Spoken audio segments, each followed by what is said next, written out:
Hi! Naririto naman tayo. Meron tayong mga kahulugan ng nunal ayon sa paniniwala. So, meron tayong mga nunal sa mukha. Katulad ng nunal sa noo, ang ibig sabihin ay matalino, potensyal sa pamumuno. At sa pisngi naman, so ang ibig sabihin daw ay maalaga at mapagmahal sa pamilya. Sa ilong, sa may mga nunal sa ilong, swerte daw sa pera.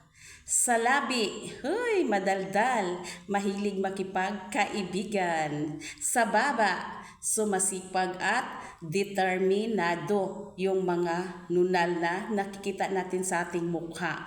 So, nunal daw sa liig dito, mapagbigay, minsan emosyonal. So, nunal sa dibdib, mapagmahal, dito, tapat sa relasyon. Totoo kaya ito? Nunal sa likod, so responsable at maaasahan. Nunal sa kamay, dito sa mga palad natin, so swerte sa trabaho at sa negosyo. Sa daliri, ito dito natin mga daliri. So, malikhaing tao. So, nunal sa tiyan, mahilig sa ginhawa, masayahin. So, sino yung may mga nunal sa tiyan?